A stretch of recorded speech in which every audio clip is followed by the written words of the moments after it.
and it records the cloud. Oh, look, I see you hit the recordings. We recordings now. Because you see, what had happened was before I had not yet hit the record button, but then it was after 5 o'clock p.m. in the Pacific time zone, and I was like, it's time to press the record button. So then I pressed the record button, and then it was like, hey, we are now recording. And I was like, it's okay.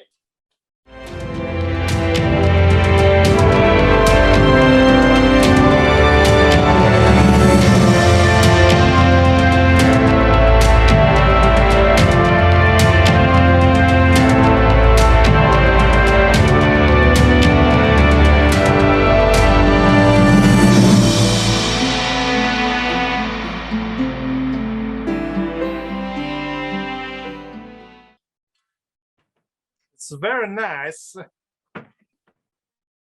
And then oh boy, guys, we're opening it's up the show been a tonight day. with the BTP ASMR. Sorry for everybody Very who's nice. driving right now and suddenly has to go to the bathroom. Right? Not really, though. I am. Josh won't be, but I will be. There you go. Thank you, Daniel. Thank you for your kindness and your empathy. Of course. That's What I'm right. made of. It's another episode of the Black Tower podcast. We would ask you to keep your arms and legs inside the ride. Please queue in a single file and orderly fashion. Prepare to receive this weekly dose of taint with your very best foot forward. Uniform inspections and weaponry inspections will be held over thusly. Please be sure to thank and tip your wait staff. For those of you who are new to the show, or those of you who just like to hear me say it, I'm Josh, your Soroban Mahale. Our Bajan Mahale is here in spirit form from He's out on official Black Tower business. Yes. And he will hopefully return next week from his travels.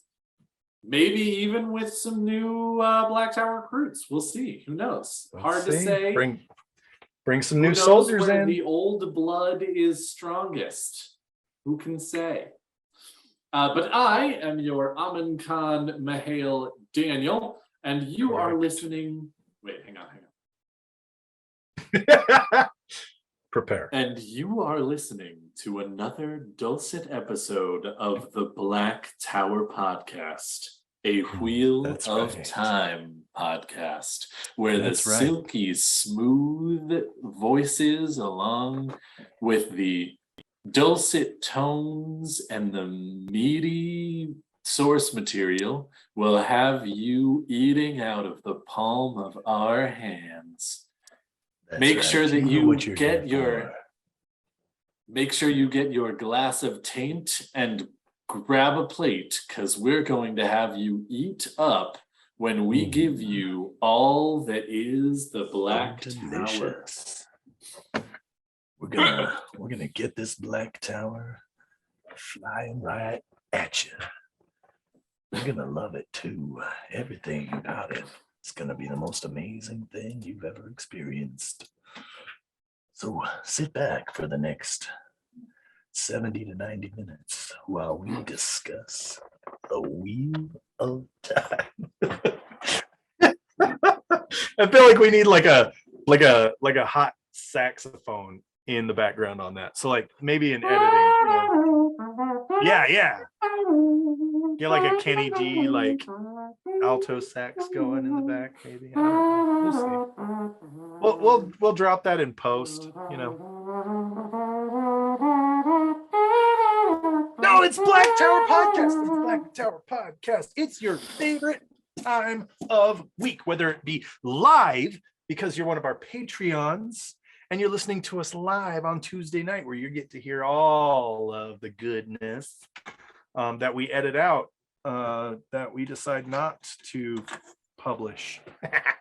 Or if you're listening to it Friday morning because you just can't get enough, you just can't get that taint early enough, and that's fine too. Or you stumbled upon the year is 2042.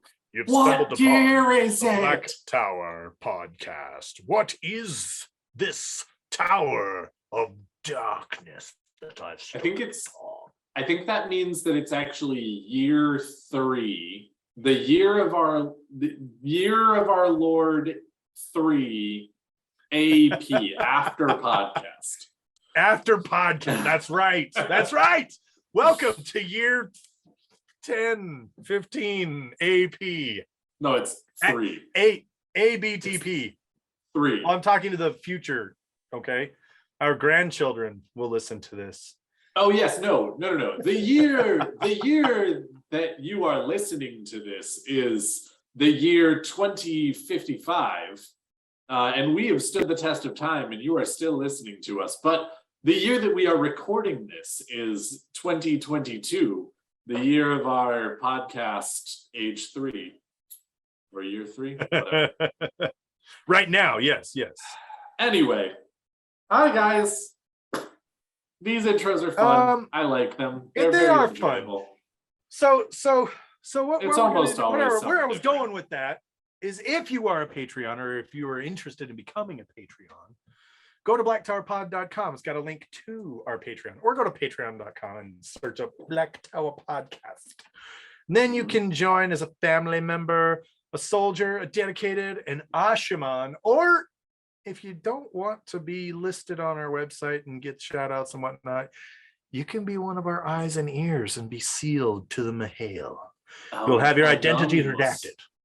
You can be anonymous.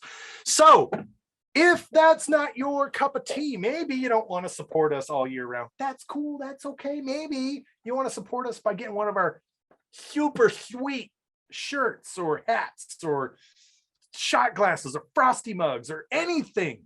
If you go to blacktowerpod.com, you're going to see right at the top, right in the middle, merch, sweet merch. And I cannot recommend sweet New Creations by Jen. New Creations by Jen is the premier Wheel of Time merchandiser. You get there, you get your frosty mug, get your BTP frosty mug. She got frosty mugs from a lot of other people too. But start your collection with a BTP frosty mug. You can get a Two Rivers Sniper shot glass. Take the shot. What? Okay. A Two Rivers Sniper shot glass? Or if you just want to tell everybody how that you're also a person of class and taste, you can get a flicker shirt. Okay, these are all possibilities. These are all things you can do at New Creations by Jen. It's a great place to go. You should go there. All right, I just want to be clear on something right now. We talk about patrons. We talk about how wonderful you are, and you absolutely are. You guys are absolutely amazing. You help make the Black Tower run as smooth as a knife through butter. But I do also want to say, because something was said earlier that I want to clarify. If you are sitting at home listening to the recorded version of this episode, and you're sitting there thinking, I wonder what else there was in the episode that I missed because I'm not a patron and I didn't listen live. I'm going to tell you right now, there's not that much stuff. We really don't edit very much. It's of high our episodes quality out. stuff, though. It is. No. There's not that much stuff that we cut out. That's what I meant. There's not that much stuff that we cut out of the episodes. So if you're sitting there thinking that and you're going to join our Patreon specifically for that benefit, look, I love it. Please do come listen to us live. It's a lot of fun, especially because not only do the Patreons get to listen live, they also get to contribute live as well through our Discord in our live recording chat. However, it's true. I just want to make sure that nobody's going to come join our Patreon and be a patron and say, where's all the stuff you cut out of your episodes? Because again, there's really not that much. However, conversely, I will definitely say we have not been the greatest at getting one of these out every single week. Partially because oftentimes we have some technical difficulties or things like that, but Or like life not unoften. happens. I was going to say, but not unoften, we do actually have a pre-episode recording that chews on some different Watt candy or gives you a little bit of an extra sort of insight into what's going on in our lives, or you see a little bit behind the curtain of the Black Tower podcast itself, or something along those lines. And there are actually quite a number of those pre-episodes as well. Again, there's not one for every episode we've done, but there are a number. And I think that if you were to become a patron and because you wanted extra content, you would not be super disappointed by that. It's just not that there's that much that's actually cut out of each episode. So please don't be disappointed if you join as a patron, waiting for all of that extra content that we cut out of the episodes, and then we don't actually cut that much out. Well, so just to get that out of the sometimes way and make The sure that content everybody knows is the that. friends we made along the way. You know what, Josh? Look, I made you some content. Yes! Daddy made It's you your favorite open wide. Good times. Good All times. right. Okay. Well, We're not it's here time. to talk about it's time. Patreon. We're not here to talk about blacktowerpod.com. I mean, we are. We're but not here to talk about New Creations by Jen, even though New Creations by Jen is amazing. They're awesome. They're wonderful. Agreed. Daniel, Agreed. do you want to warn the folks about any potential spoilers before you tell them what we're going to talk about? Because if there's one thing we're very, very serious about at the Black Tower is protection. Hey, I don't know why you're laughing. That is actually something that we're super intense about. We protect the world. We protect each other. The Black Tower protects.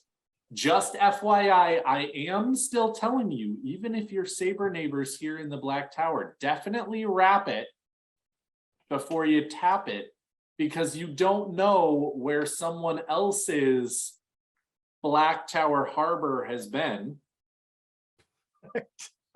or Black Tower has been, and therefore you want to be safe. You don't know what harbor their Black Tower's been. You don't know what harbor lured in. their Black Tower has been in, and you don't know what their harbor is like at night. So you want to make sure that you wrap it before you tap it. So in that vein, I am going to do my best Michael and Kate here for a minute, because that's what I do. My name is Daniel, and I pretend to be other people.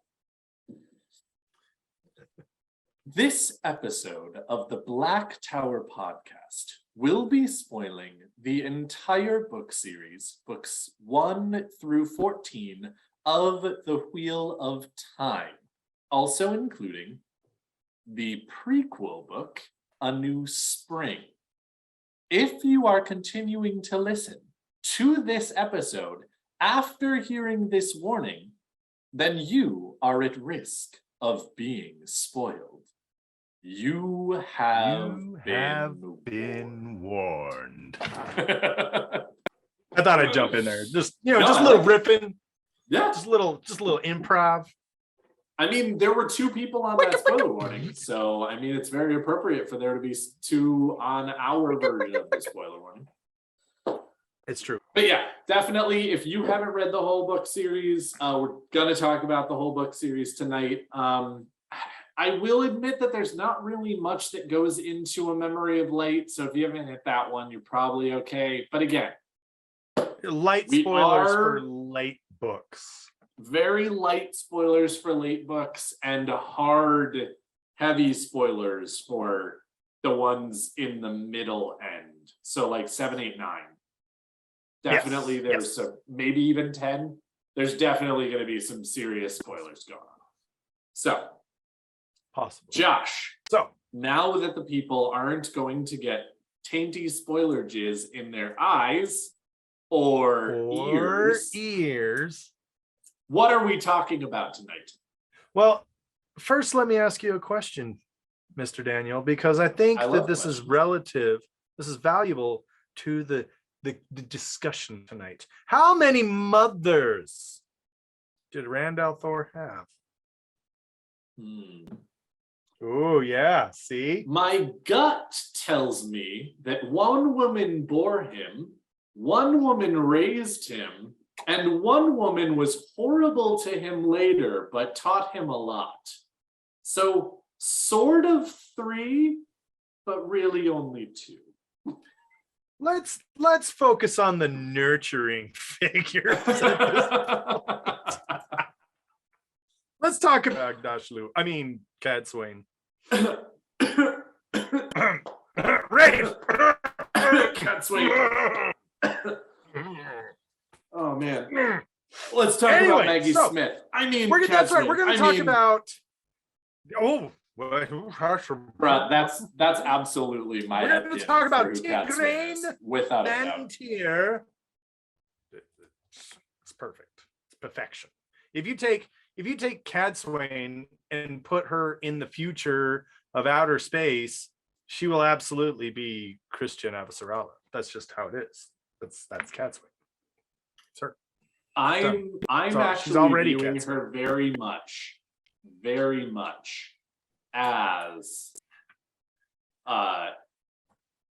Professor McGonagall. Ooh. Deep down, there's some love there. Some McGonagall vibes. Deep I get it. Down, there's some love, but she is strict and she ain't giving up. And I absolutely would love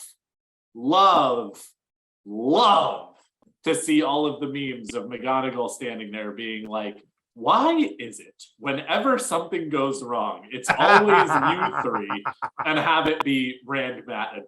Just without a doubt. Oh my God, that would be perfect. That would be perfect. So okay, but tonight we are actually discussing Tigraine Mentir and Carrie al'Thor. 2 women that we don't have a lot of information about. Yeah, we've got more information about Tigraine later. Yeah. But from the beginning, we have more information on Tigraine than we do on Carrie. So I think we can start with Carrie. Carrie al'Thor.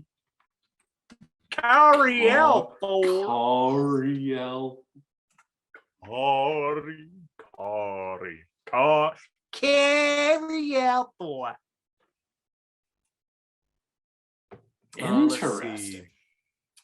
So I didn't actually know that. We're going to start with Carrie al'Thor, and I've got the wiki up, and I just discovered something new. In fact, I was actually talking to someone just yesterday, and they were like, what's your topic for tomorrow? And I was like, this. And they were like, what are your thoughts on that? And I was like, all right, so we don't have that much information on these 2, and so I have some thoughts, but not that many. I look forward to Josh and Andrew making me have new thoughts, and also looking up the wiki, which will make me have new thoughts as well. And in fact, we have already started that train because Carrie al'Thor was a merchant's daughter from Camelin who lived in Ilion and was married to Tam al'Thor. But here's the rub. Here's the thing I just discovered. Carrie al'Thor, a red-haired, gray-eyed Andoran. Yep.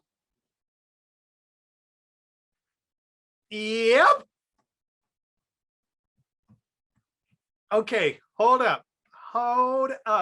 And this is why I asked my original question of how many mothers does Rand have? Because I'm sorry. And I don't know. We don't have our fact checker Mihail right here. So he's not going to tell me I'm dead wrong. But I'm sorry. Tigraine survived and came home under the name of Carrie al'Thor. Yep. I'm calling it right now. No. That was her this right here on the wiki. That's her cover story. No. No, Yep. I'm sorry. Yep. That's it. That's her cover. Tam and Tam and Tigraine were like, okay, but you can't just come back. You're a Damodred. You're royalty. Like, I can't just. And she was like, look, we got to come up with a good, convincing backstory. Merchant kid. Merchants are all over the place. It's cool. And everybody was like, yep, that's cool. Oh, yeah, look at this Aiel looking woman. She's definitely a merchant's kid, not an Aiel. Tam just came back from killing some Aiel. No, you know what I think happened? Also, I will say this, the chat vehemently disagrees with me. I mean, yes, as they should. Because we already have a headcanon for this. Not Kari necessarily, but we already have a headcanon that Tam actually kills Tigraine. I mean, that's just one theory. The TV show, it's the right theory. He absolutely kills her and then takes her baby. But again, it's not. It's more like what happens in the show. It's nearly what happens in the show, but I think it's actually Tam who cuts her. It happens exactly like it does in the show, except for it's Tam who cuts her, and then she doesn't kill him, and then he helps her have her baby, and then she goes, raise him as I would raise him. And he goes, why would she so do shall that? It be written, so shall it be done. Why would she and do then he that? goes home. No. Here's what happens. They're fighting, right? She's fighting. She gets cut. She kills everybody, just like in the show. And he comes up to her and he sees a woman giving birth. And he's like, she's already wounded. Let's get the kid. Let's keep the kid safe. And she does. She says, please take care of my baby. And he goes, you're going to take care of your baby. Let's do this. Look at me. Look at me. Put them both on the litter. You're going to take care of this baby. As they journey, at first, he has no intention of raising the child. At first, he's just like, look, this is a human moment. I'm not going to leave a woman to die in the snow, bleeding out while I take her kid. Like, come on. And then he's like, no. We're going to get you fixed up. We're just going to skip over the part where you're an Aiel. This is where they come up with their backstory. You're a merchant's daughter. You got attacked by Aiel because Aiel are everywhere right now. Huh? And she's like, I don't care. I just my baby. Like, we're having a moment here. Over the course of the next little bit, while he stays with her, they fall in love. Nope. You're very close, Josh. You're actually very close. I like this headcanon, but what actually happens? All right. Bear with me. What actually happens? What actually happens? All right. Bear with me. Okay. Tigraine is fighting a bunch of soldiers.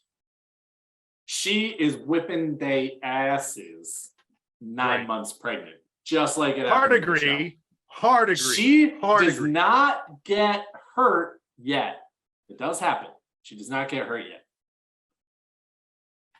Tam comes up and he goes, I'm gonna be your next opponent, Aiel lady. And she's like, come at me, bro. And then they fight and they're doing this dance. And he's a blade master and she's Faradar as Mai, and they're just back and forth. And neither of them can make any headway. And that dance, that's when they fall in love. And then they stop for a second and look longingly into each other's eyes. And then one of his friends comes up behind her and just right in the back. And Tim's like, evil, no! Sir. You're wicked. You're a wicked man. You're a wicked man. And then Tam kills him because he's like, no, how dare you person. And then she still dies, but she has a sister. And so he brings her sister back. I'm going to drop this. No. I'm going to drop this. Ah! All right. You anyway, are one. No. Tigraine is not Kari Althor. It's Kari Althor. And I will be clear on this. There is no confirmation And there's a lot of information that suggests pretty strongly that these are not the same woman. Oh, yeah, without a doubt. Tam, you know all the Korean war veterans. They went to Korea. They were there for so long. They dated, fell in love with a Korean woman, and that's why you see all the old retirees and veterans walking around with Korean wives. It's because they met during the Korean War and came out. This is exactly what Tam did. He went out to seek glory and fortune as a soldier, fell in love with a pretty girl, brought her back to his small village where they lived happily. Well, and not only that, I do, okay, so obviously, if you are a conspiracy theorist, and I'm not even mad at you if you are in the Wheel of Time, because there's a lot of stuff that's in the Wheel of Time that lends itself to theories about things that Robert Jordan never went into, and therefore I put them under the category of conspiracy theory, even if they're somewhat accurate. Right. But they are conspiracy theories in a lot of ways just because that's what they are. Right. Well, and one of the things that theories sort of lends itself bread and butter of the Wheel of Time discussion. Effectively, yeah. So interestingly,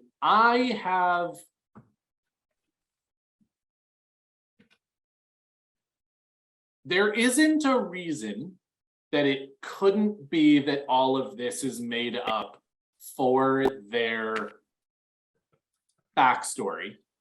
I get that. I'm not saying it's not. However, in the wiki, as it reminds us, because I did feel like this was true, but I didn't actually remember the scope of it. I'm just going to read through this really quick just to get through it, and then I'll get to the line that actually matters. I will talk about it in a second.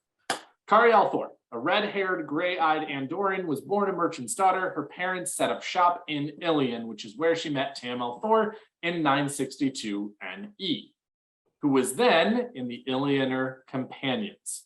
Her parents disapproved of her relationship to a soldier, but could not stop it due to Tam's position. They did disown her after she married Tam, though. Kari accompanied Tam on his long campaigns during the Io War. She had 2 children, a girl who died of fever in infancy and a stillborn boy.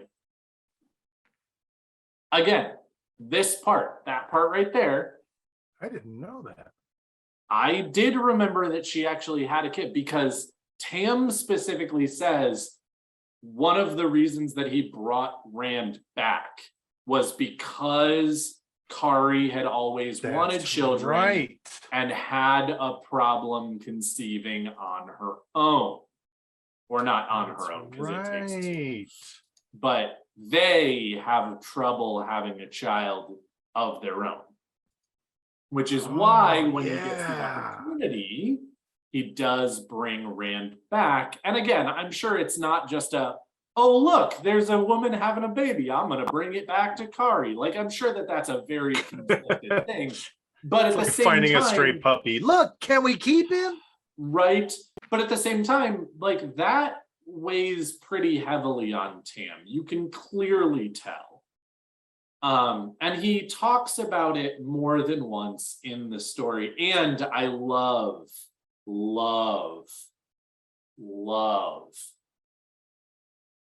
and I'm glad it wasn't in the show.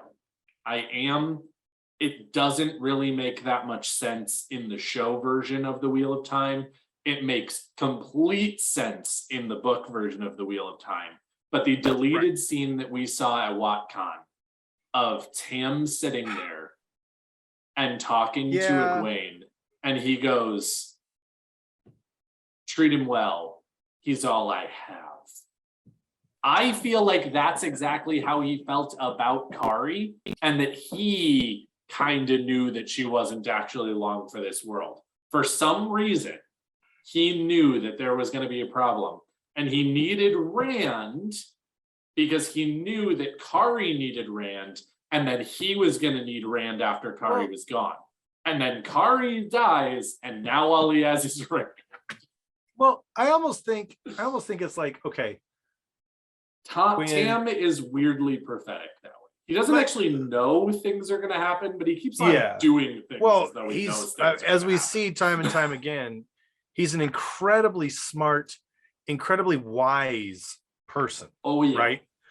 And he's very human. Like he's an empathetic, sympathetic, and there's a difference, person. So when he Yes. sees, I mean, in the book, I think he talks about being on the mountains and hearing crying, and Mhm. specifically he comes up to a dead woman and a baby lying in the snow. Like Yep. it's Tigraine is already dead Yes. in the when he books. finds Rand. Yep. In the correct. show, they changed it a little bit. And I like it that way a little Yes. bit better because it even makes him more human. But at the Yes. same, and again, all right, I'm going to say this. I have never given birth. I have never You been should in try the it sometime. room It's when wonderful. someone has given birth. I know that there are some crazy ladies out there, and I only use ladies because they're the only ones who can have kids.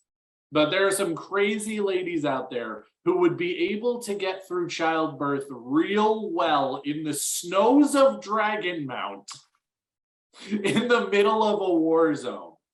That being said, all of that being true, I firmly believe all of those things. Yep. Having a baby by yourself in the snows on Dragon Mount in the middle of a war zone seems nearly impossible.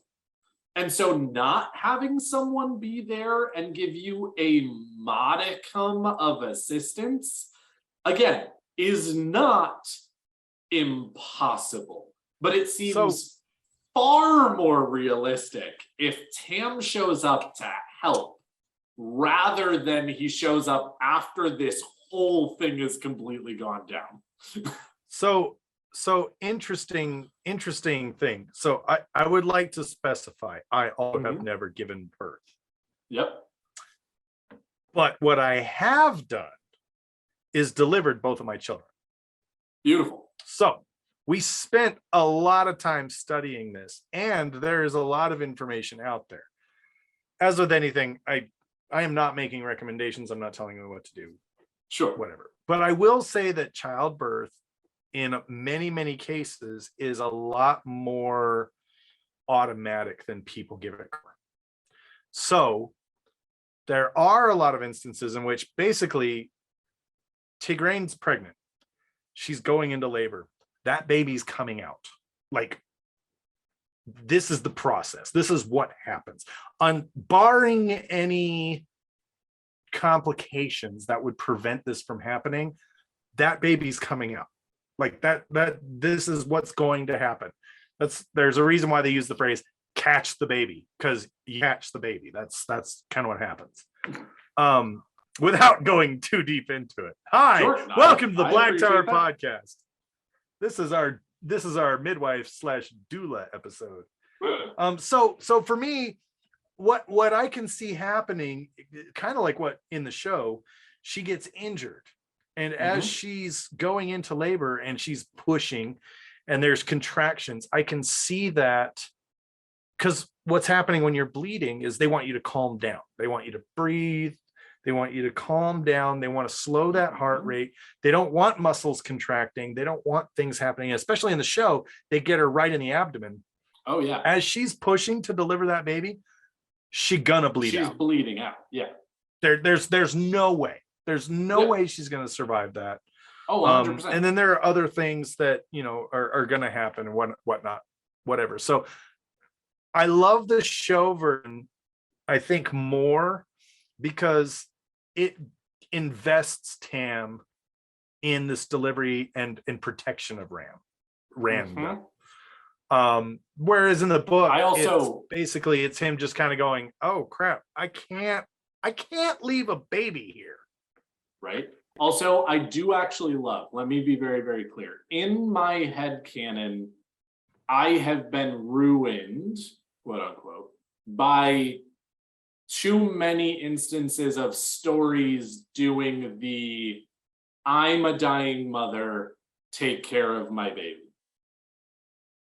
I love that they did not actually put that in there. There's a look that they have. I'm not saying that they don't have this sort of unspoken agreement between Tam and Tigraine that Tam should not just drop this baby in the snow and let it die.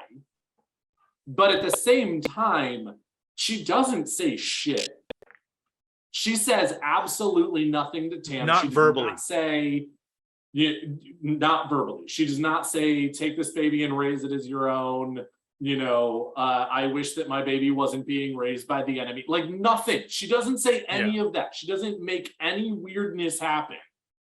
She doesn't put anything on Tam. There's just this very, as you said, very human look between one human being who knows she's not making out of this and another human being who knows that he is, and her basically just pleading with him to take the baby and do something with it. I don't think she's even asking him to raise it by himself or do whatever. He doesn't need to take it home. He just needs to take it somewhere where someone will take care of the kid.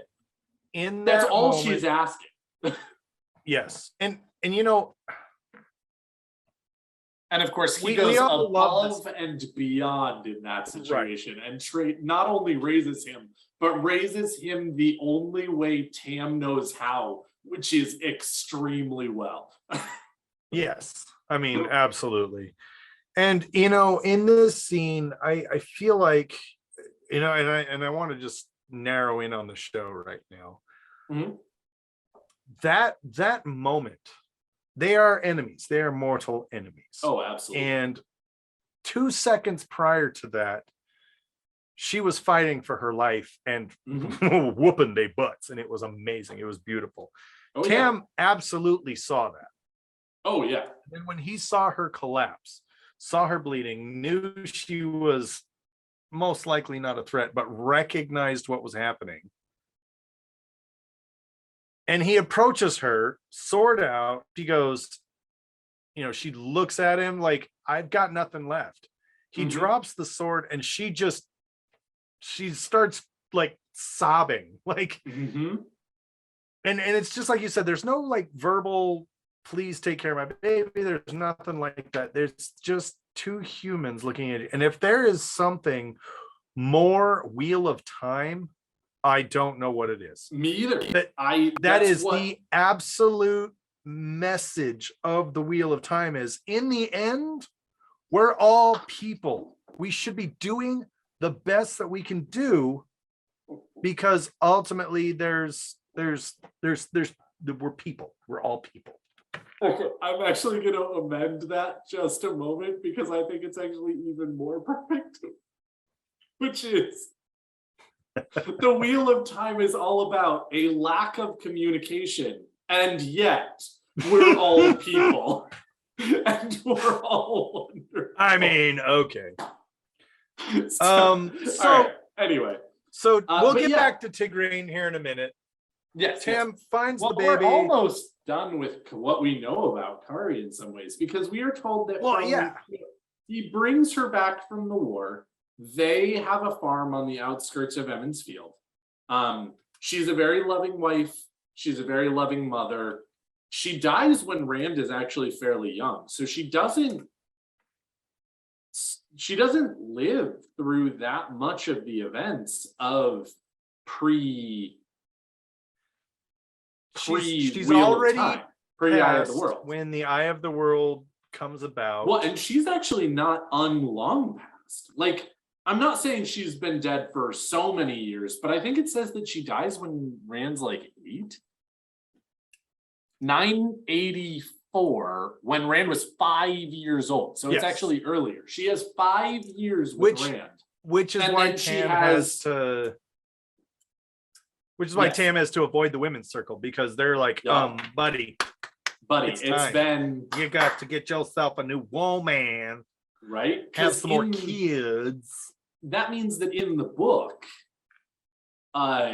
sort of by the book reckoning, it's been 15 years when the Eye of the World starts.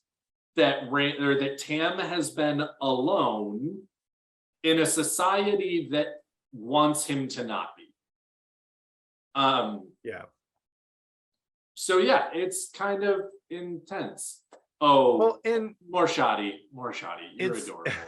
Tam could have anyone that he wanted in Emmons Field, and he doesn't even need to marry them. It's just what the women's circle wants him to do. He has no need for his sheep except to shear them. Just saying. There is one final like bit with Carrie that I think is interesting, and that is that they come back from war, they settle down, they farm tobacco and sheep, and make apple all brandy. these years Tam keeps a hold of his sword. And for years Carrie was saying, you should just get rid of that thing. Really, so you don't need it, get rid of it. I don't want it in the house, I don't like it in the house. And a lot of guys can identify with this, because their wives are like, why do you have that gun in the house? I don't want the gun in the house. Get rid of the gun. No, you don't need it. When are you ever going to use it? And then one day a Trollocs knocking at your door and you're like, oh yeah, baby, you wanted me to get rid of this gun. No, I'm just kidding.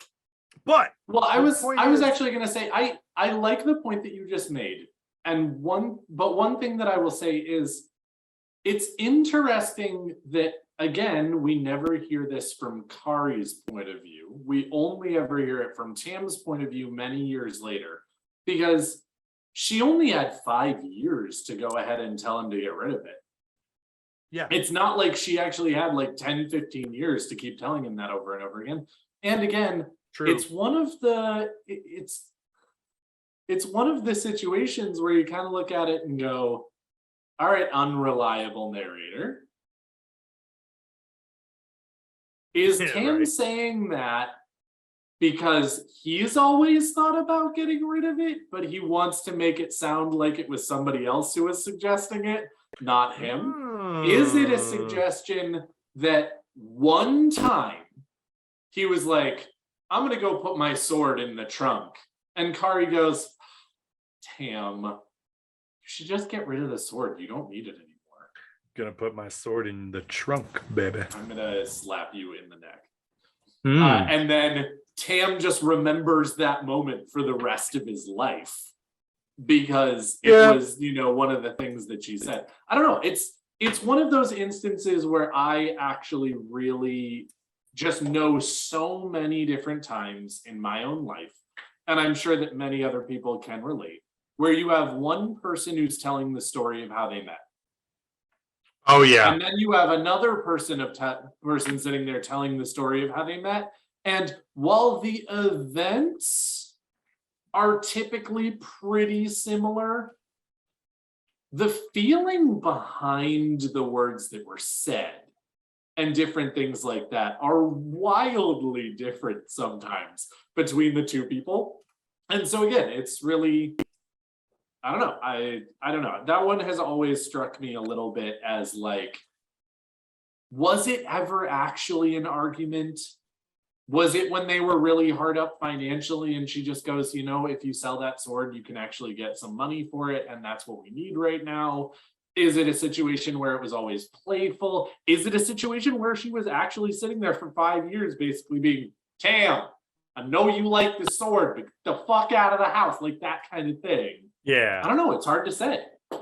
It doesn't really matter in the end, but it is hard to say. Yeah. I always thought that was an interesting moment there, because it's like such a quick thing, and then we don't ever talk about it. Well, the interesting callback here for me though is that you've got Tam and Carrie who meet, they travel around together.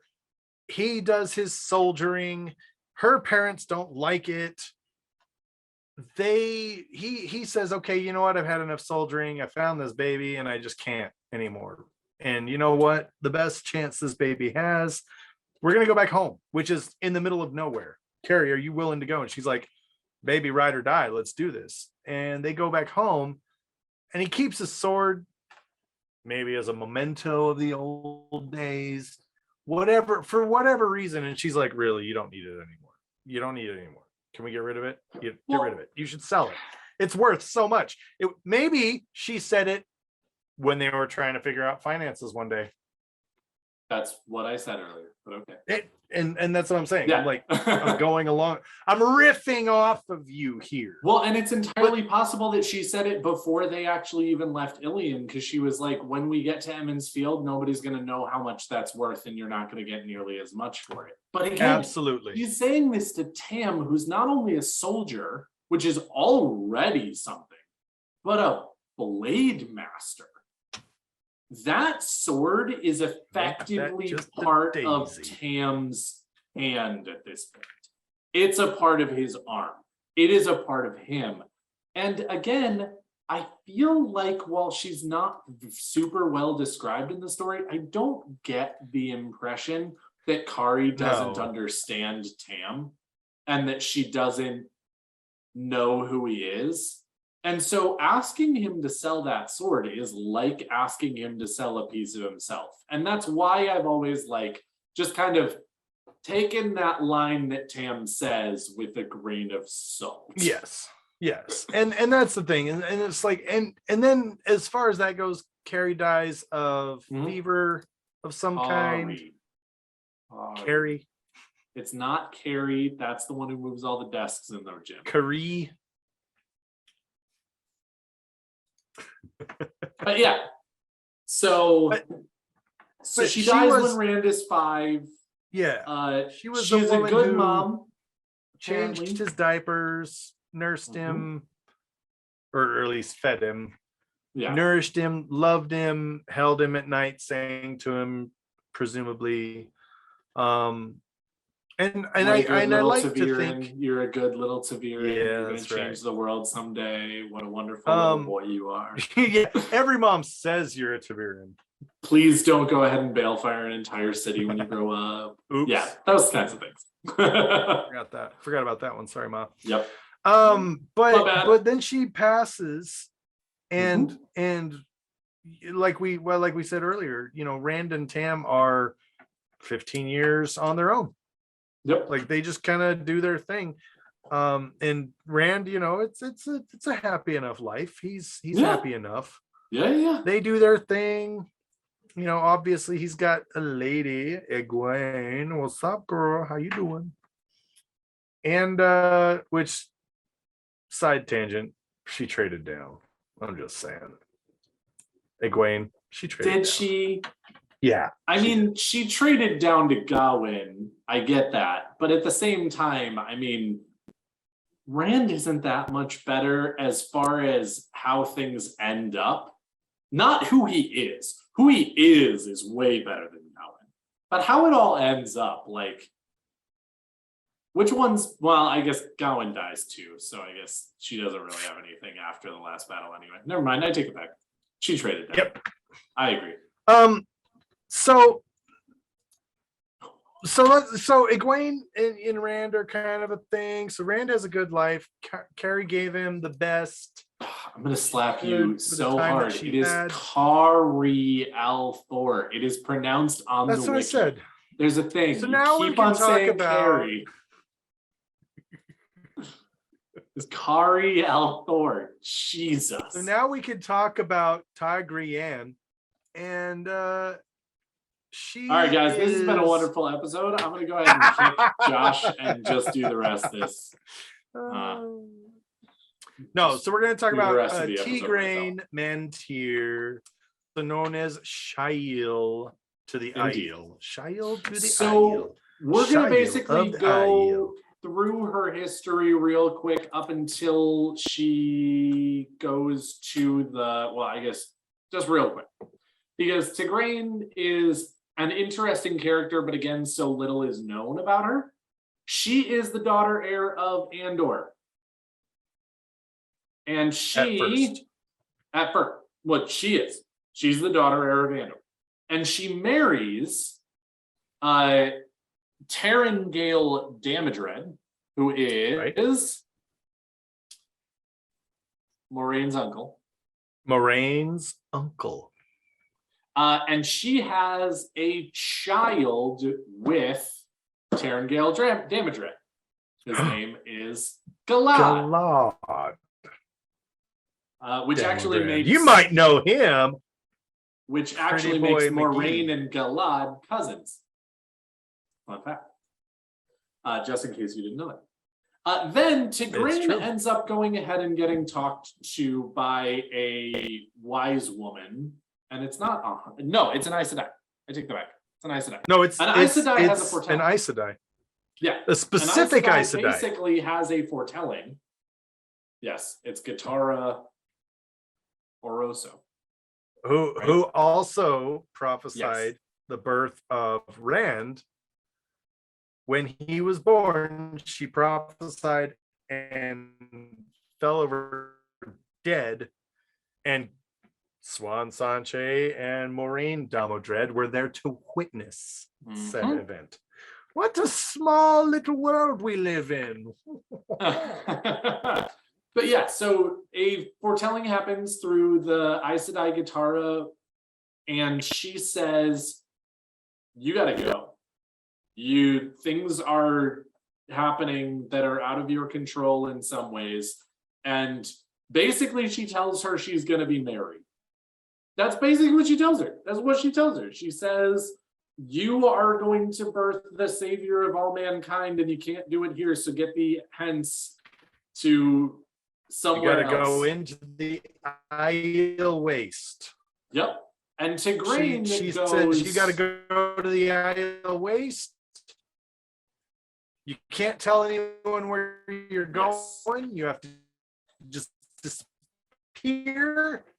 You must vanish, and you must go to the Isle Waste. If you do not, the whole world is fucked. Yep. And It's like, Tigraine, I'm sure, sits on this for a minute and goes, are you kidding me? Like, that's trash. I have no idea what is happening right now. This sounds really bad. I'm a queen, and I can go ahead and basically do whatever I want. And now this person is telling me to leave everything I've ever known and go become an Aiel? Like, Jesus, what the fuck? But at the same time, I'm pretty sure that given her knowledge of the White Tower and having trained there and knowing about foretellings and things like that, she knows the guitar is right. She knows that this foretelling is real. She knows that it matters. And so in the end, she goes, all right, Katara, I see you. I'm gonna do what you say.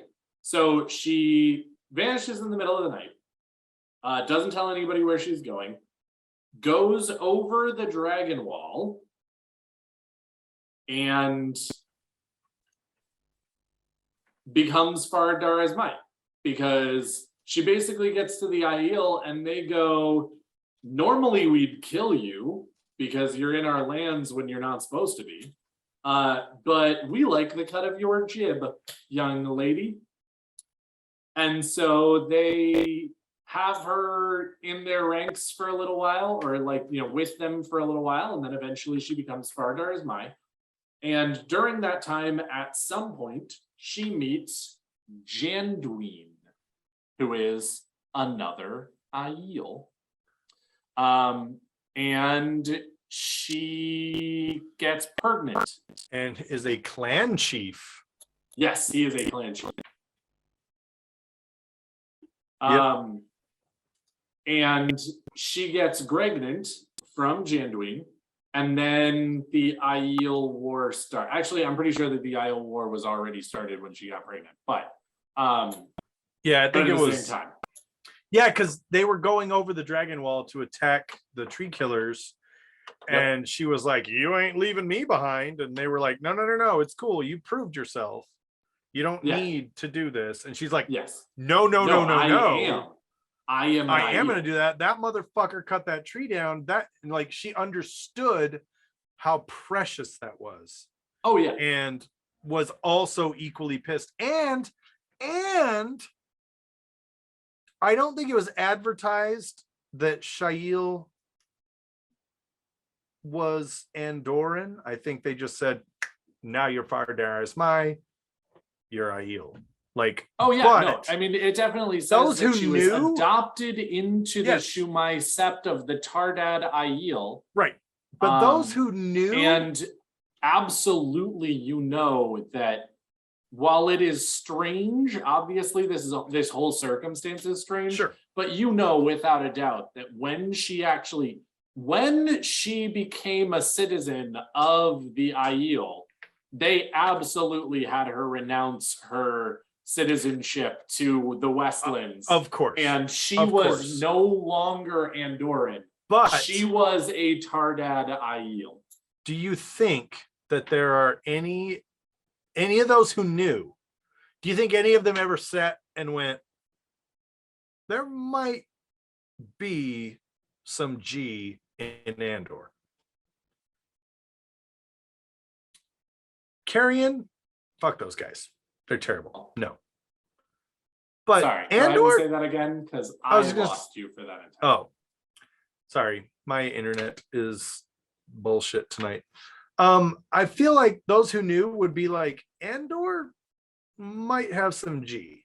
Like, I'm not gonna say they're cool because they're wetlanders, but Andor might be better, absolutely better than the tree killers. Absolutely, Oh, 100% absolutely. better than the tree Sure. killers. They're tree killers. They're less than human. We will kill all of them. No, okay. so I have to admit that this is one of the things that I've actually always had a little bit of a problem with. I just want to take this moment out here for a second. Lammin was horrible. I bet Word. you there were a number of other people in Carrion who thought that what he was doing was right.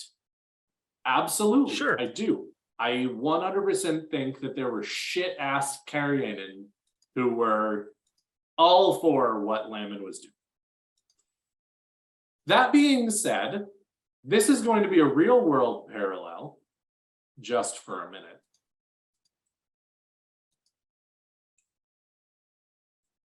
Don't lump all of the Carrionan in with the tree killers when the king does something bad. Now, again, if you show up in Carrion and you start wrecking shit, and somebody shows up and goes, yeah, we did kill that tree and we do it again, kill that motherfucker. They're the worst. However, it is something that always bothered me a little bit, just because there is such racism going both ways in this particular part of the story, which, again, let me be very, very, very, very, very clear.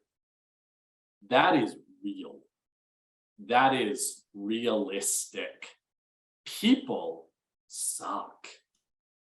And people will lump you into whatever category you fit in best in their worldview so that they can make their life labeling you easier.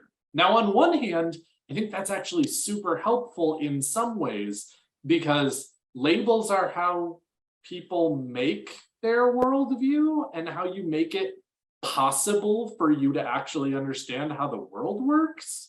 Because if you actually thought about 7 billion people as total individuals and you didn't go ahead and put them into some kind of category the entire time, you'd be so overwhelmed all the time thinking about 7 billion people. That being said, there are actually 7 billion people on Earth, and they're all unique individuals. And so again, when you run into a country and you just go, your king was shit, you're all shit, we're gonna start a war where we find Lammin and kill him, and anybody who gets in our way who's defending their home is also shit, is a little rough. it's extremist. It's extremism, and it is. Guys, there were German soldiers in World War II who had no idea Up until a certain point, what yeah. they were defending. Up until there was a certain point in which it was all made public, blah blah blah. But there were soldiers who had absolutely no idea, because one thing you need to make sure that you understand very, very clearly is governments wage wars, citizens People fight them. Mm-hmm. And it's unfair, incredibly. And this is something that I think Robert Jordan does a really great job of translating into the story, because you have a lot of Talmanes is from Carrion. He's a Carrion noble. And if an Aiel sees him, they're gonna think, fucking tree killer. That's bad. That's wrong. That's stereotyping. And what's the big one that they always like to talk about? Profiling. Thank you. That's profiling. That is, you are a certain way because your government did something. It was like back in the early 2000s when there was this big thing again. We're not going to say French fries anymore. We're going to say freedom fries. Shut up. Stop it. Amazing French citizens, just because the government at that time was a little weird, and they were a little weird by one perspective. I'm not trying to get into that. What I'm saying is the government does not reflect the war in Iraq. The overall opinion of the people. I mean, correct. I know I said not to get too political, but even in this country, the vote was like a 50-50 split, and it has been in numerous places. Pretty much. The government very rarely represents the whole of the people. Without a doubt. And again, and I think you see this a lot in Carrion with Layman. He does his thing. He retreats. He actually at one point in time leaves the city. He leaves the walls. He's retreating. I think like he's on his way to Tarvalin, maybe, or maybe he's on his way to, I don't know where he is, but he's running away. And guess what? The Aiel, they go, oh, this is the guy we want. The city. We took the 5th from the city. We're going to focus our attack on the main offender. And that goes back to what Daniel was saying. And then it goes back to what Daniel was saying, is there are people who are defending him. And well, now by transitive property, you are equally as guilty because you're defending the person who committed the sin that we are now seeking retribution for. Yes. Now, again, I didn't necessarily want to get that political. I mean, Sorry. And we didn't actually get, no. You're fine. I'm not saying, I didn't necessarily want to get that political. And I feel like we actually kept it somewhat non-political, but I did want to Black Tower PSA for a moment and just say, don't do that. Just be excellent to each other, please. Wild stallions. Party on, dudes. But anyway, I did see a thing in chat earlier that I wanted to sort of bring up, which was smack. I feel like this is just my thought process. I also agree with you that this is my thought process. That Shail knew what was going to happen over the Dragon Wall. She knew she would die on the slopes of Dragonmount. I hard agree. I think that she... Oh, absolutely. Either was being pulled by a giant, my baby in my womb is Taviran thread, or she was at least minor Taviran herself, or Gitara was actually more forthcoming with the prophecy than is told to us in the books, and that she actually told Shail that she needed to be on this side of the Dragon Wall to die or to have her baby or whatever or whichever combination of those two things she told her. But I absolutely believe that Shail to Grand Mantir knew that she needed to be on this side of the Dragon Wall when she had her baby. And she does. She fulfills that prophecy. Honestly, to Grand Mantir is... She's a tragic character. Best person that you want when you have a hard to achieve prophecy. Because if you tell to Grand Mantir a prophecy, she's gonna go to the letter. That's how I'm gonna fulfill that. To the fucking letter. Well, and she does both pieces of the prophecy, vanishing out of thin air, or vanishing in thin air from Camelin, and going over the dragon wall to become Fardara's mine, and then returning to have Rand on the slopes of Dragonmount, she is chef's kiss when it comes to being able to go ahead and commit wholeheartedly to prophecy that is about her. And it's an amazing, tragic, as you said, story of none of the things that she gets told are easy, and none of the things that she gets told are good for her in some ways. I mean, you can make the argument that she does find an amazing family in some ways in the Fardara's Mai, and she does fall in love, which we are told that she really didn't love Tarangale Damodred. It was for convenience. I mean, I'm sure that she didn't have no feelings for the man, but at the same time, it's not love. Oh, it was it's a royal convenience. Arranged marriage. Yeah, no, exactly. It's not love. It is convenience. And she does actually get love before she dies, which is an amazing feeling that everyone should get before they die. It's just sad that Tigraine's death had to be so soon after that. It's interesting to note as well, because we're talking about the moral character of Tigraine Man here. Mm-hmm. The Aiel give her the name of Shail when they adopt her. Shail literally means woman who is dedicated in the old tongue. Yep. They impressed her.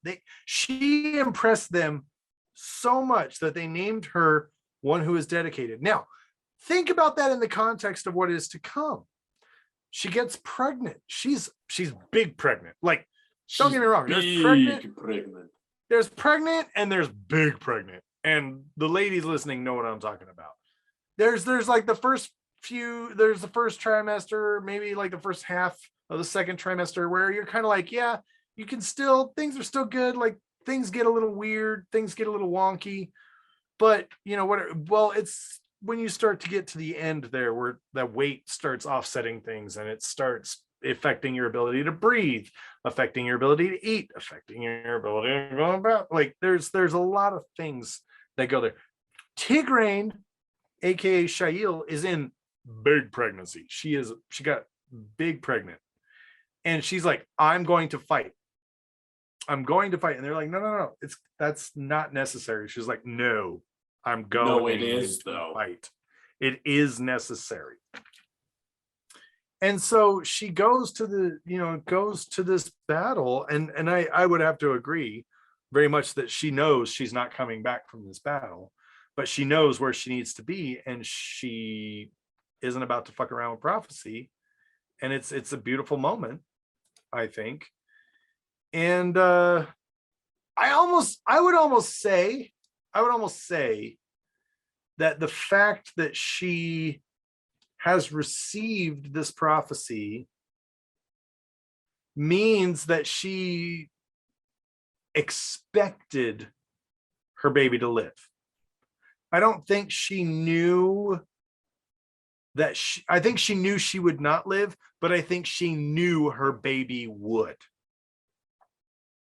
If that makes any sense. No, that totally makes sense. It's kind of the opposite of no, it's almost the same thing as Elaine experiences later, which is that she knows that her babies are going to live as well. She's just a big, huge dumbass about the way that she goes about that.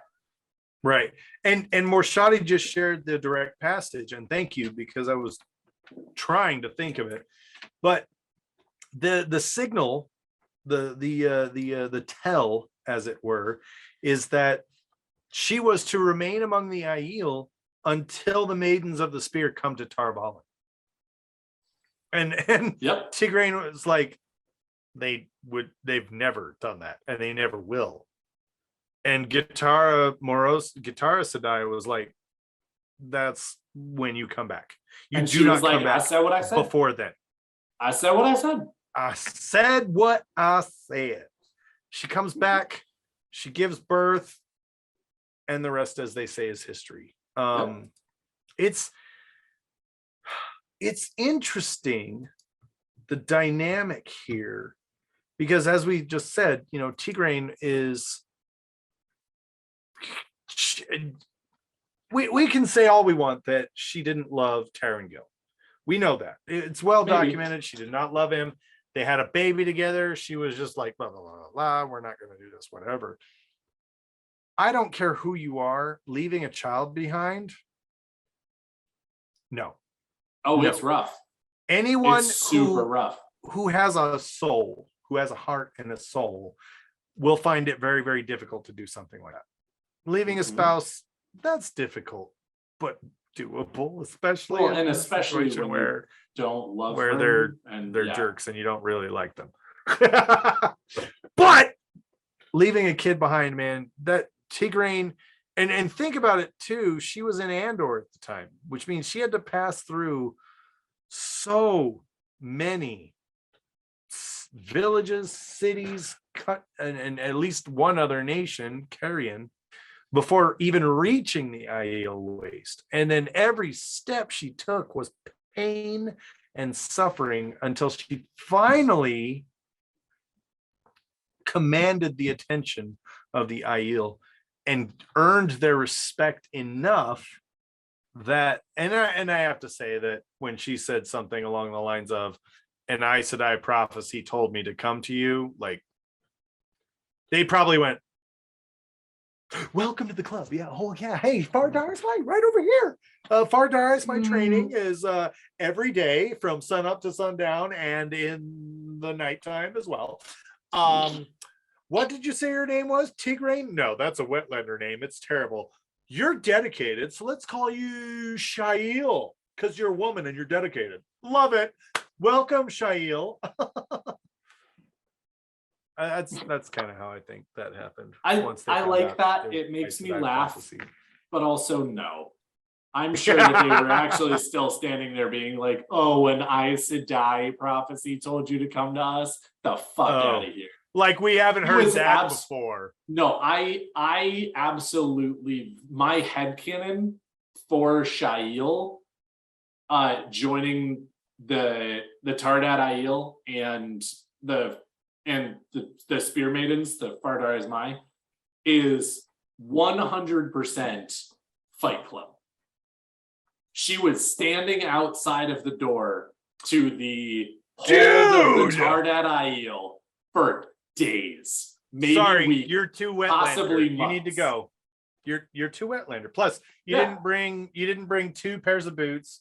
You didn't bring 2 pairs of underwear. You don't qualify. I'm sorry. Go. No. You need to go. You need to leave. Yep. And every day, the entire Fardar Ismai would come out and look at her and just berate her for being a weak ass Wetlander who had no meat on her bones or too much meat on her bones or whatever the case may be, and was too soft and not made of the right stuff to be Aiel and this, that, and the other. And then a month later, when Shail's still standing outside at attention, sunburned like a motherfucker, they were like, guys, I think she's actually serious. And then, well, no, and that was the thing is what do we learn? What do we know about the Aiel is that they value strength of will, strength of character, so much more than anything else. It's the whole concept of embracing and laughing at pain, right? And Egwene learns that. Yeah, she does. In my head, you know what happened as soon as she actually got inducted into Fardar Ismai? She got to punish each of the Fardar Ismai who berated her before she got to join. And they all had toe. She had this enormous amount of G, and they had toe. Oh my God. Before she even really knew what it was. Dude, I love that. I love that headcanon. But I think she was benevolent with her G, which only earned her more G. I agree with that. And that she spanked each of them one time. Maybe twice for those couple who were real bad. But I've been so bad, Shail. oh god. No, All right. and So we I'm do gonna have, jump we in. do actually. That is a good point. That's kind of brought up indirectly. Shail, keeping in mind,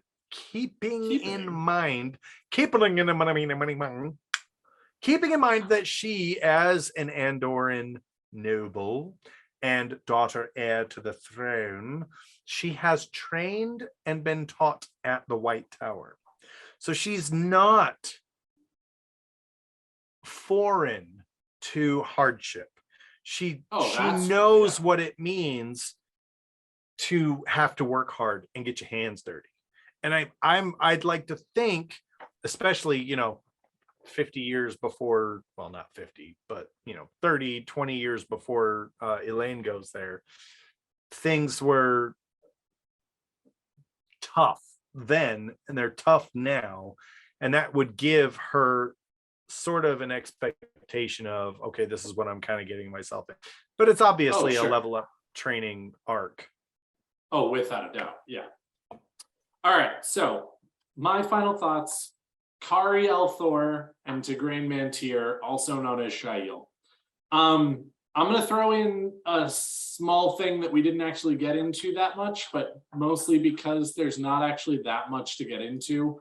I am not a big fan of the weird incestuous relationship that now comes about with Rand and Elaine because of Tigraine. Now, it's not actually, let me be very, very clear.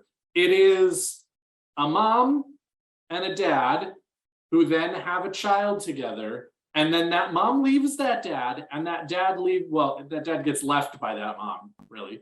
And they both go marry new people and then have kids. So they're not step siblings. They're not actually related by blood at all. But at the same time, because there's this anchor point of Galadriel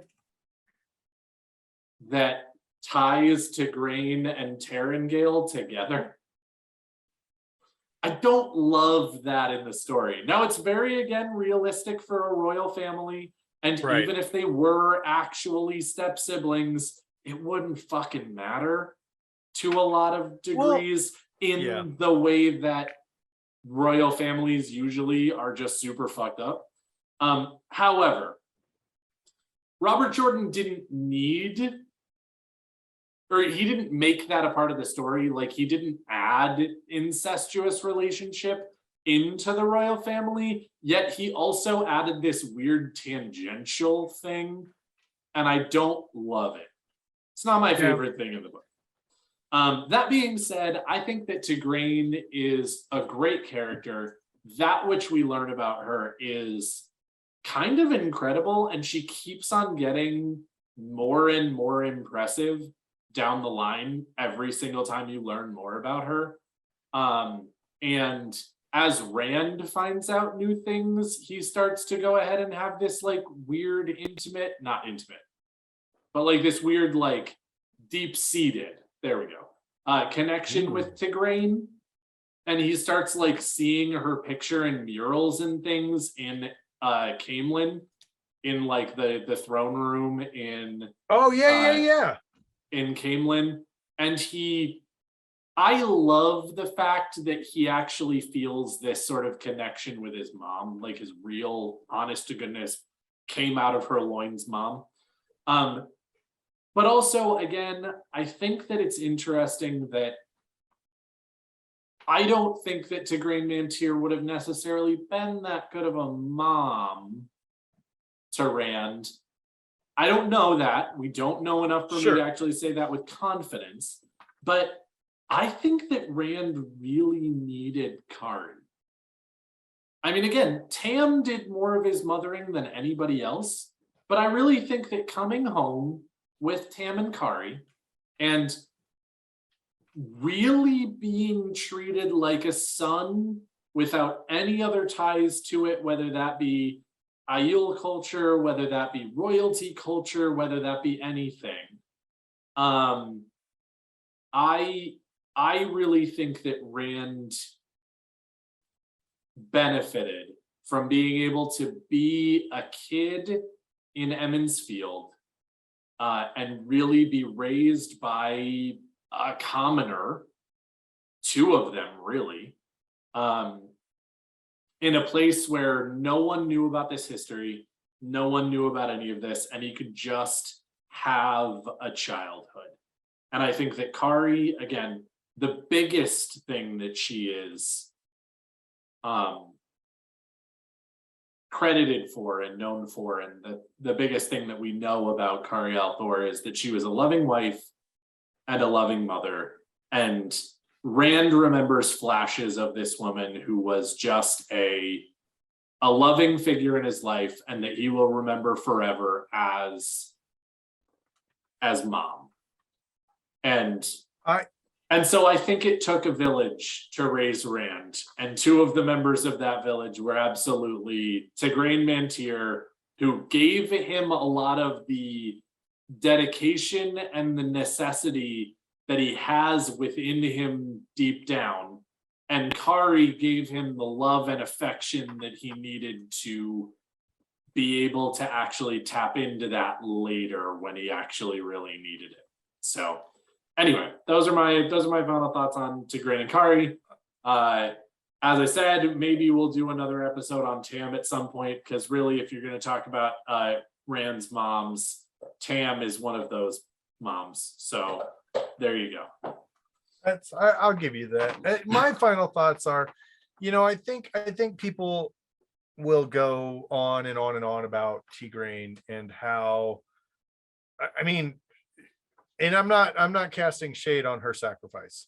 The woman is a rarity in that she understood that the price that she would pay would vastly outweigh the benefit to the light and to the world. And it's very noble. No. The price that she would pay would be outweighed by the benefit. Yeah, would be outweighed. Yeah. There we go. Scratch Even that, though there's a lot of reverse suffering that she had, or a lot of hardship that she had, it would be outweighed later, but she would never actually see the. I would like to point out, though, she wouldn't survive to see the fruits of her labor. Literally. Yeah. I would like to point out, though, that Kari Althor, thank you, is someone I think is a bit of an unsung hero. I understand. I mean, put yourself in her situation, put yourself in her shoes. Hi, you live in Manhattan, New York. You've married this guy from Kaysville, Utah. But he's a pretty cool guy. He's pretty awesome. And then one day he comes home from work with a baby and says, no, not Kaysville, Utah. Stockton, Utah. Yeah, Google that. Mm-hmm. I will not.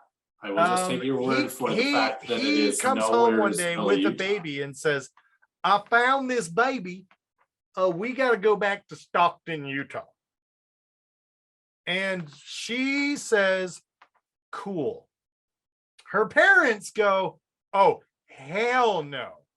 We live in Manhattan. Like, no, you can't just go disappear into the middle of nowhere. Like, no, that's no. And Kari is so,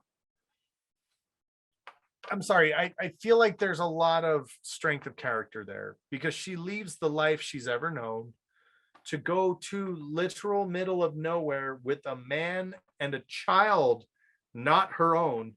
And I'm not throwing shade on that. I just mean that that's not someone that she bore. That's someone she chose to love, which I think is just as powerful and just as significant.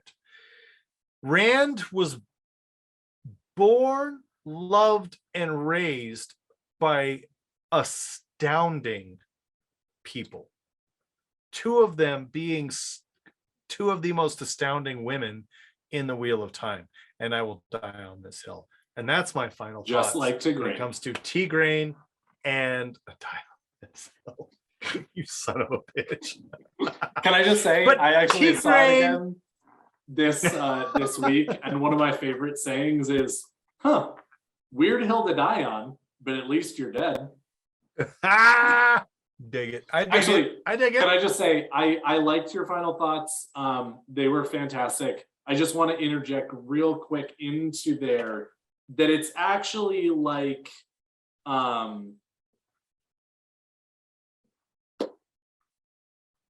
I found a baby for us. Let's go home.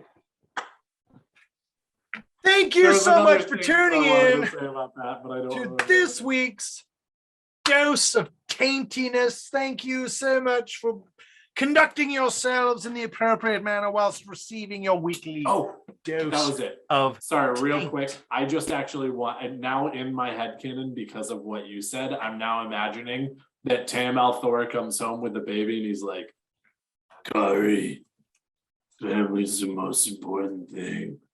We gotta go back to Stockton.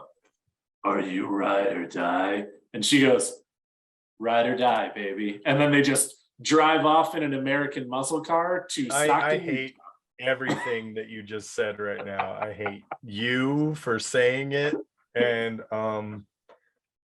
die, please. Yes. I will die on That's this another hill good too. reference, Sexy Morshadi. And if you want to see the reference that Morshadi just made, you got to join a Patreon and come check us out live on a live chats.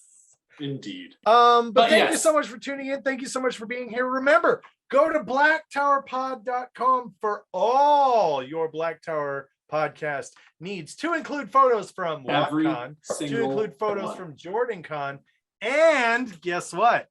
Soon to be photos from the Gathering Madness. That's right, the Gathering Madness is coming up. Do not miss your chance to party with us in an Airbnb in LA and In Anaheim. at least one actual celebrity. Yep. Accurate. I'm saying right now, at least one celebrity. Yep. Indeed. And the celebrity All right, not guys. being Sexy Morshadi. So 2 celebrities. God, Morshadi, you're such a diva. All right. Thank guys, you for but being yes. here. Thank you for tuning in. We hope that you've enjoyed this episode. We hope that you leave this episode just a wee bit more insane than you were when you first tuned in. And from all of us here at the Black Tower, I have been your Survan Mahale, Mr. Josh. I have been your Bajan Mahale Andrew. And I have been your Mahale Daniel. And Well, you should have again- done this. Oh, there we go. Yes, the Tarwin's Gap. And I have been your Bajan Mahale Andrew. And I have been your Khan Mahale Daniel. And from all of us here at the Black Tower, again, thank you very much for being here. Thank you very much for listening. We think the world of all of you, whether you are listening to this live, whether you are listening to this later, or whether it is year 3022, you are listening to this after all of us are long dead. We still appreciate the shit out of you. Thank you so much for being here. Thank you so much. We hope you're having a wonderful, beautiful, and productive morning. And in case we don't see you, You've been having good afternoon. so much trouble just fitting